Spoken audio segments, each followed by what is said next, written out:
तो स्टूडेंट्स आज हम अपनी न्यू टॉपिक पढ़ेंगे मोल पे। दरअसल मोल क्या है, एक आसान कंसेप्ट समझे मोल के बारे में कि जिस तरह हमारे पास डज़न होता है कि जी केलों का डज़न दे दें, केलों और अंडों का डज़न दे दें। इसका मतलब ये होता है डज़न एक अमाउंट है। मतलब जब हम एक डज़न कहेंगे तो इसका मतलब है 12 चीज़ें।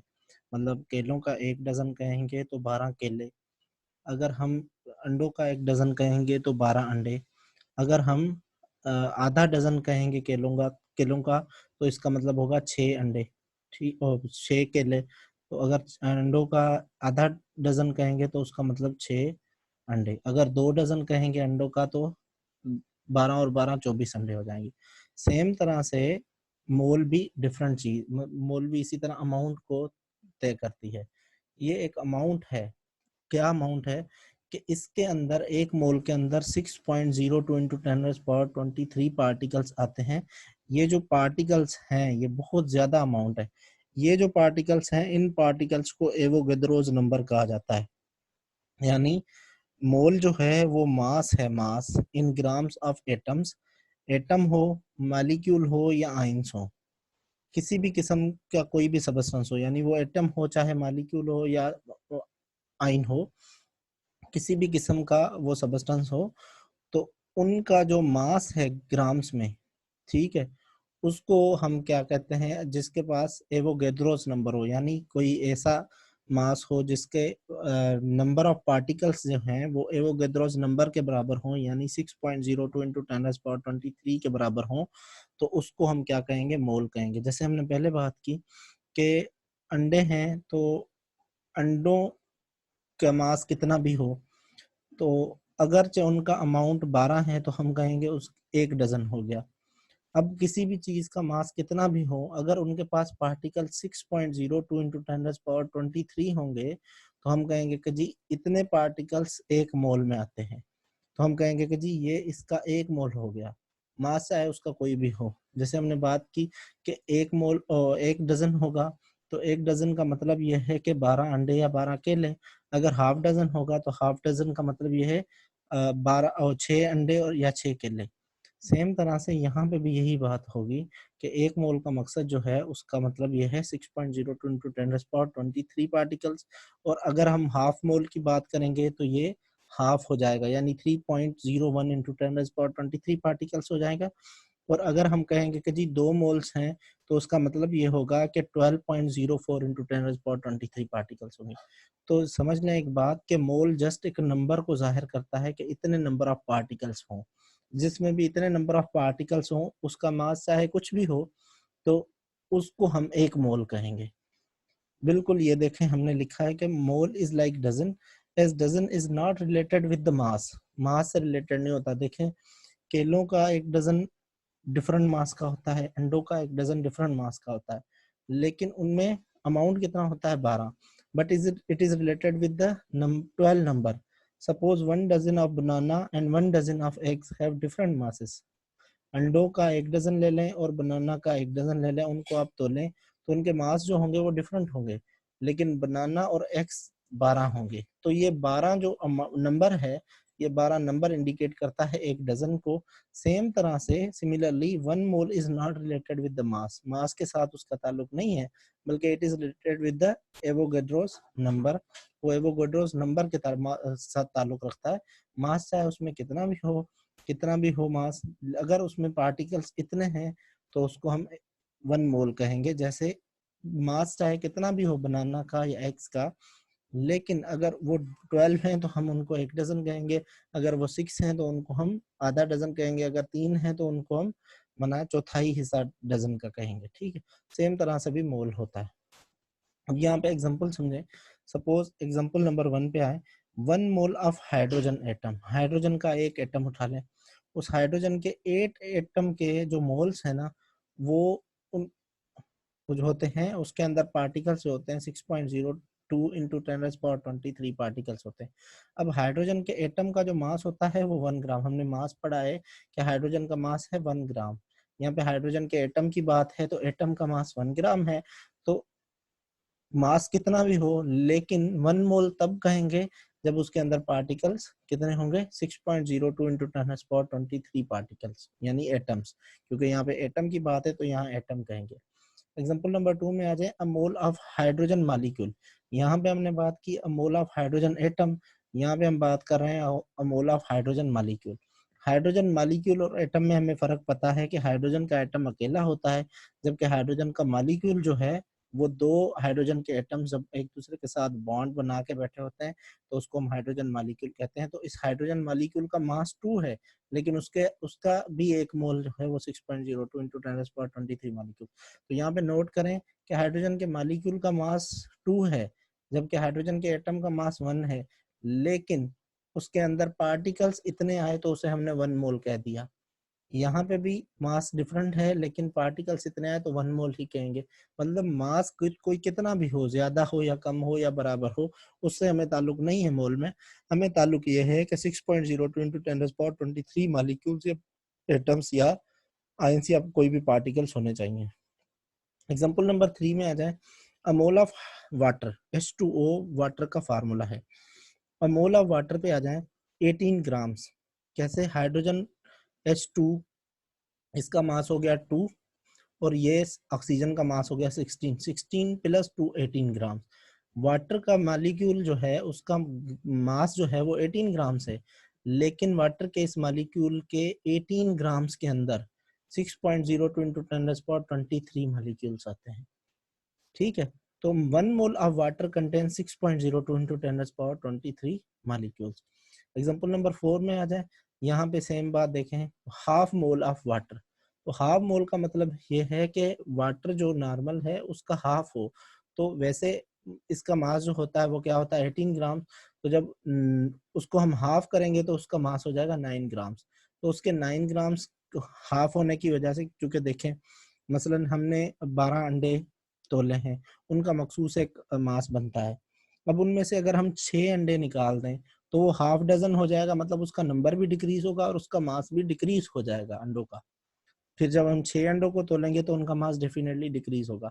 सेम तरह से मोल के हाफ होने से उस सबस्टेंस का मास जो है वो भी हाफ हो गया और नंबर ऑफ पार्टिकल्स भी हाफ हो गए। Example number 5 a mole of NaCl। अब हमने देखे पहले पढ़ा एटम का मोल, मॉलिक्यूल का मोल, ठीक है, तो वो हमने समझ लिया। अब यहाँ पे है जो आयोनिक कंपाउंड्स हैं उनका मोल समझने की जरूरत। जब किसी भी आयोनिक कंपाउंड के मोल की बात होगी, जैसे सोडियम क्लोराइड NaCl, ये आयोनिक कंपाउंड का मोल है। जब इनकी बात होगी तो इनमें हम डिफरेंटली सोडियम को कैलकुलेट करेंगे और डिफरेंटली क्लोराइड को कैलकुलेट करेंगे। कैसे?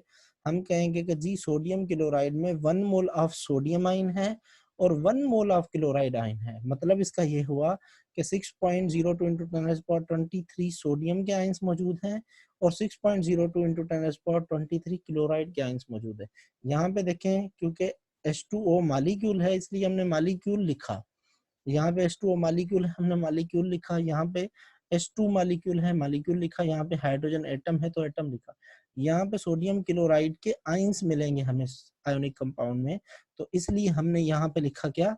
आयंस। तो सोडियम के भी इतने 1 मोल में होंगे। मतलब अगर 1 मोल ओवरऑल उठाएं सोडियम क्लोराइड का तो 1 मोल ऑफ सोडियम होंगे और 1 मोल ही क्लोराइड के होंगे।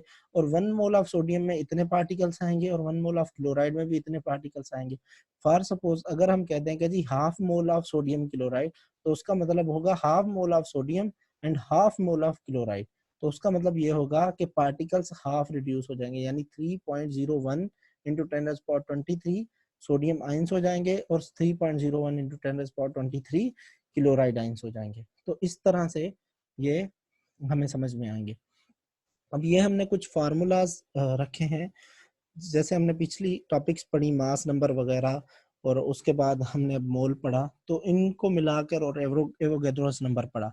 एवोगैड्रोस नंबर जो है सिर्फ एक नंबर है जिसको शो किया जाता है Na के जरिए से। ये Na इंडिकेट करता है एवोगैड्रोस नंबर, ए से एवोगैड्रो, एन से नंबर। ठीक है, जब भी Na होगा तो यहाँ पे ये Na लिखा होगा तो इसका मतलब है 6.02 इंटू 10⁻23 पार्टिकल्स।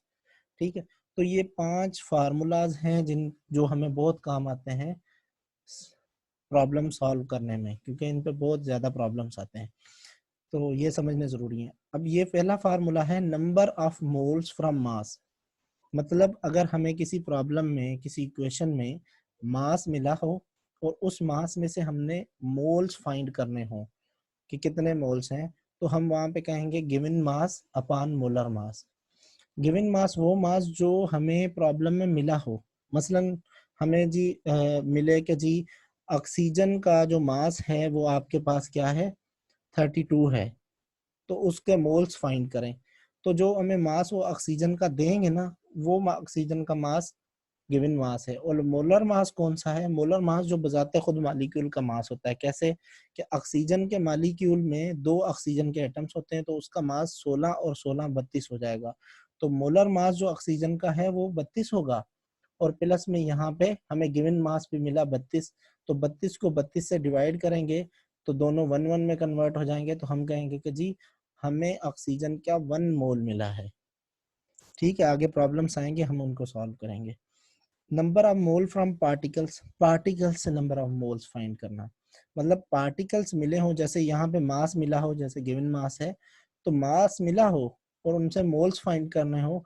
और यहाँ पे हमें क्या क्या है कि number of mole from particles. ठीक है, तो यहाँ पे हम किस तरह से मतलब कैलकुलेट करेंगे। यहाँ पे ये एक गलती की गई है इसको लिखने में।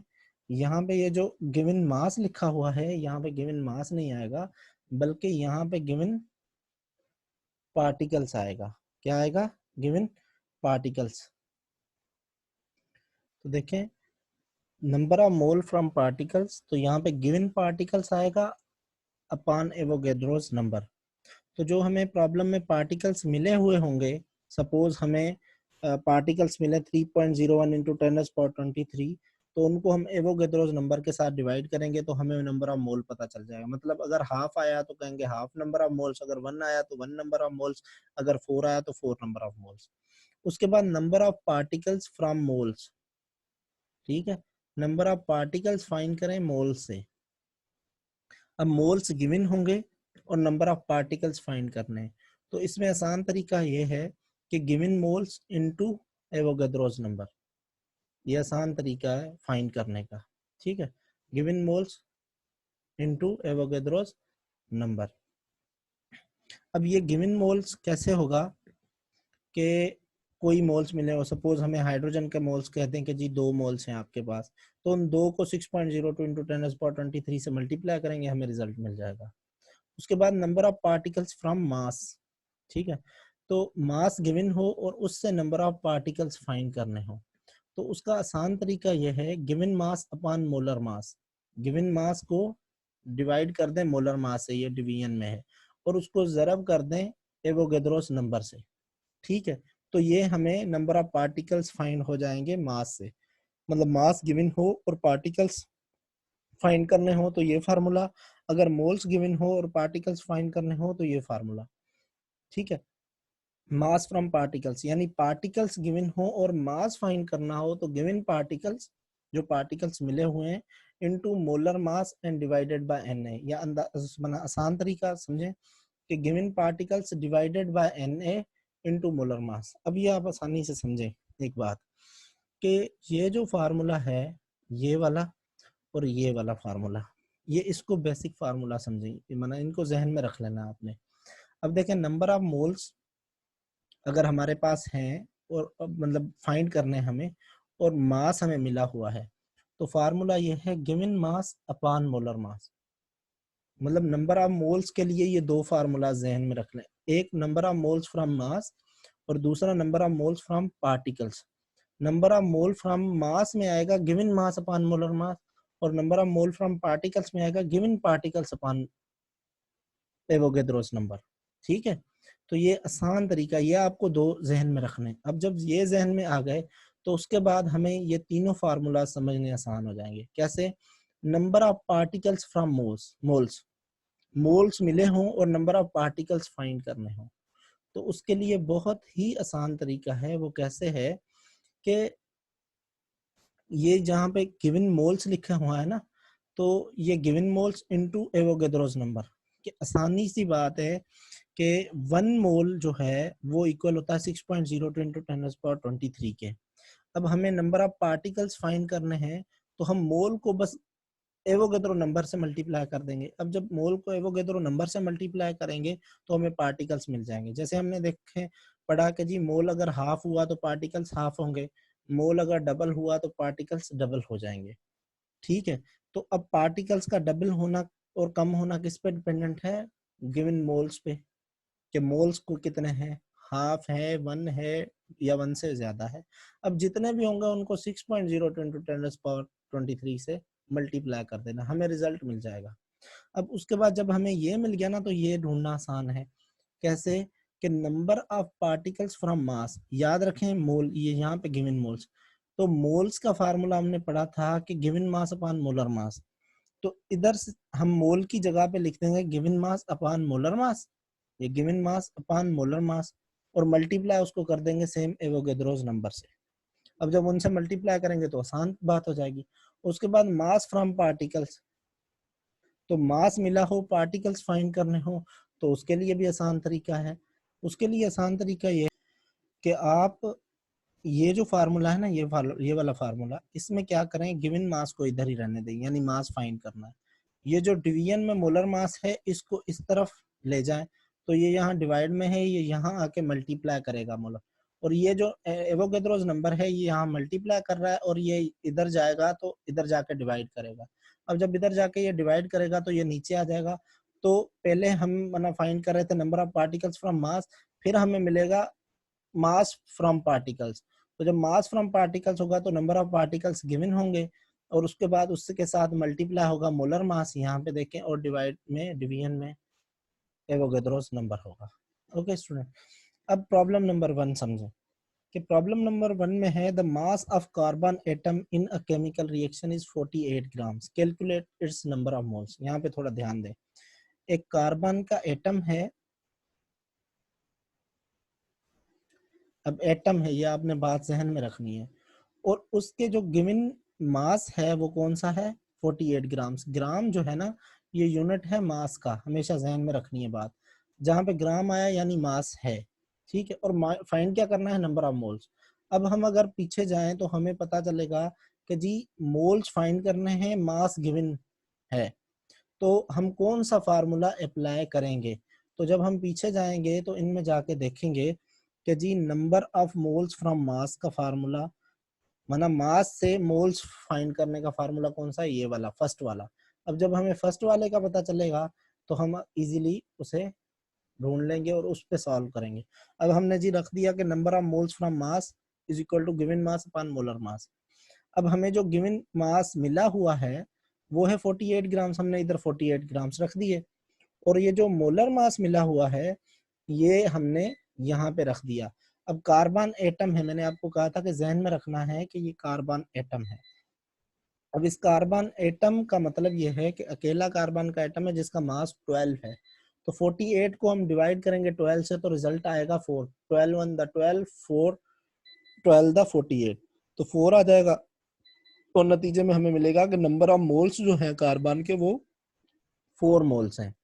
ठीक है, उसके बाद प्रॉब्लम नंबर 2 है, इसमें क्या है, the mass of hydrogen atom in a compound given as 10 grams, मतलब हाइड्रोजन एटम का जो मास है हमें मिला हुआ वो 10 ग्राम है, यानी मास गिवन है। कह रहा है calculate the number of particles of hydrogen atom, hydrogen atom के नंबर ऑफ पार्टिकल्स को कैलकुलेट करना है। अब यहाँ पे देखें कौन सा है कि नंबर मास से पार्टिकल्स को कैलकुलेट करना है, मास गिवन है, पार्टिकल्स को कैलकुलेट करना है। हम इस पे ध्यान देंगे, इस पे ध्यान देंगे, ये तो number of moles from particles है, इसी number of particles from moles है, तो ये नंबर ऑफ पार्टिकल्स फ्रॉम मास है। तो हमें ये रिक्वायर्ड है कि मास गिवन है और नंबर ऑफ पार्टिकल्स जो है वो क्या है, ढूंढने हमें। तो हम इधर आएंगे कि जी नंबर ऑफ पार्टिकल्स फ्रॉम मास वाला फार्मूला है given mass upon molar mass into Avogadro's number. तो गिवन मास हमें कौन सा मिला हुआ है? 10 ग्राम्स, ये 10 ग्राम्स रख दिया, इनटू 6.02 इंटू 10⁻23, और हाइड्रोजन एटम का जो मास होता है वो 1 है। तो जब हम इन दोनों को आपस में एक दूसरे के साथ मल्टीप्लाई करेंगे तो रिजल्ट मिलेगा 60.2 इंटू 10⁻23 एटम। उसके बाद प्रॉब्लम नंबर 3 आया, अब इसमें क्या है कि calculate the number of oxygen molecules in 4 moles of oxygen. ठीक है, यहाँ पे अब आपने जहन में रखना है कि ऑक्सीजन मॉलिक्यूल है और ऑक्सीजन मॉलिक्यूल्स का नंबर फाइंड करना है, मतलब उसका क्या करना है, नंबर ऑफ पार्टिकल्स फाइंड करने हैं। कहाँ से फाइंड करने हैं? 4 मोल्स ऑफ ऑक्सीजन से। कहाँ से? 4 मोल्स ऑफ ऑक्सीजन से, यानी मोल्स गिवन है वो कितने हैं? 4, और नंबर ऑफ पार्टिकल्स फाइंड करने हैं।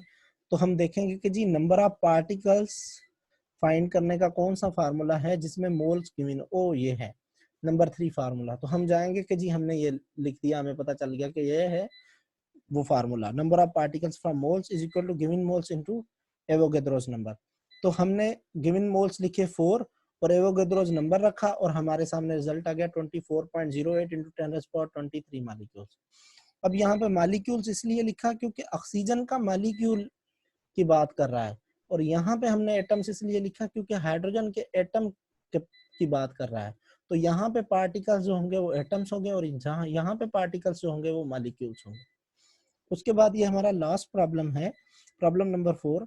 Calculate the mass of 12.04 into 10⁻23 molecules of calcium carbonate.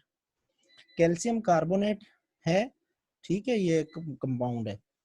इसके हमें गिवन क्या है? नंबर ऑफ पार्टिकल्स, और नंबर ऑफ पार्टिकल्स से मास फाइंड करना है, यानी हमें मास फाइंड करना है कहाँ से? नंबर ऑफ पार्टिकल्स से। तो हम देखें जी, ये तो नंबर ऑफ मोल्स की बात कर रहे हैं, नंबर ऑफ पार्टिकल्स की, नंबर ऑफ ये मास फ्रॉम पार्टिकल्स का formula given particles divided by Avogadro's number into molar mass.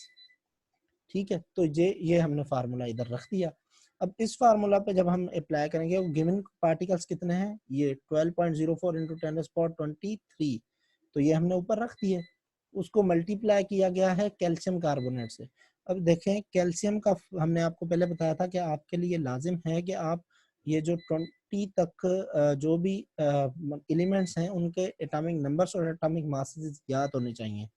अब अगर आपको याद है तो आपके जहन में होगा कि कैल्शियम का मास है 40, कार्बन का मास है 12 और एक ऑक्सीजन का मास है 16। चूंकि 3 ऑक्सीजन है तो 16 को मल्टीप्लाई किया गया है 3 के साथ, और एवोगैड्रोस नंबर है 6.02 इंटू 10⁻23।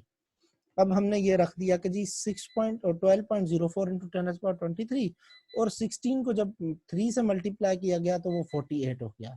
अब यहाँ पे हो गया 40 प्लस 12 प्लस 48 और ये सब। अब 6.02 को जब हमने डिवाइड किया, मतलब 12.04 को हमने 6.02 से डिवाइड किया तो हमें रिजल्ट मिला यहाँ पे 2। तो हमें यहाँ पर रिजल्ट क्या मिला? 2।